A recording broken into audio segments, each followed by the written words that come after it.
আইন যারা প্রণয়নকারী, আইন তারাই ভঙ্গকারী। তাদের কথাই কেন চলবে আমাদের দেশে নাচানাচি? ব্রিটিশ আমাদের কি শোষণ ও শাসন করিনি? আগে পিঠের চামড়া তুলেছে চাবুক দিয়ে, মলম দিলে সেরে গেছে। এখন ব্রিটিশ কি হাই টেকনোলজি বাজারেতে এনেছে, যাহা মৃত্যুর কারণ লেখা থাকা সত্ত্বেও ওপেন শপের থেকে হারামেশাই কিনে খাচ্ছে। আর যেটা শতরোগের ওষুধ, সেটাকে আমরা স্বৈরাচারের আইনে অবৈধতা ঘোষণা করছি। তাই আইন ওনারাই প্রণয়নকারী, ওনারাই ভঙ্গকারী। জেনেভা কনফারেন্সের প্রথম স্বাক্ষরিত করেন এই রানী এলিজাবেথ। ওই মুহূর্তে ইন্দিরা গান্ধী বলেন, এটা আমাদের ধর্মীয় আচার রীতিনীতিতে পূজায় লাগে, এটাকে আমরা অবৈধ করতে পারি না। বঙ্গবন্ধু পাইপ খেতে খেতে চিন্তা করেছে আমাদের প্রশাসনিক খাতের সিংহভাগ টাকাটা এনে দেয় আবগারি থেকে, এটাকে আমরা হাও করতে পারি না, নাও করতে পারি না। নেক্সট প্রজন্মের জিয়াউর রহমান আসেন, তিনিও এটাকে হাও করিনি, নাও করিনি। এই পূর্ব বাংলার প্রথম ব্যাংক হচ্ছে নওগাঁর গাজা সমিতি ব্যাংক। এই পূর্ব বাংলার প্রথম ব্যাংক প্রতিষ্ঠিত হয় 1917 সালে, যা 43টা দেশে রপ্তানি হতো। আর এখন 3টে দেশের থেকে কিনে নিয়ে এসে খাচ্ছি, হিন্দুস্তান, পাকিস্তান আর আফগানিস্তান।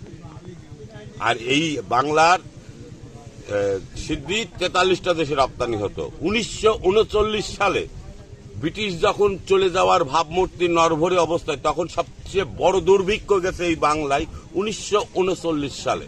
এই বড় দুর্ভিক্ষের সময় সরকারের ভূমিকা পালন করেন এই নওগাঁর গাজা সমিতি।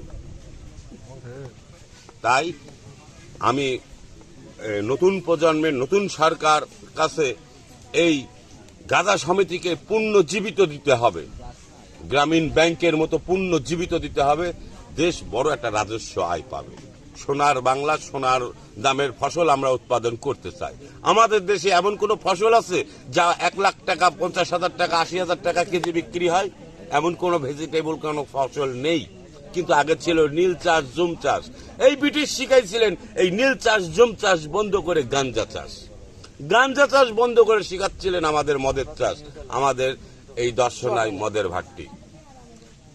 তাই ওনারাই আইন প্রণয়নকারী, ওনারাই আইন ভঙ্গকারী।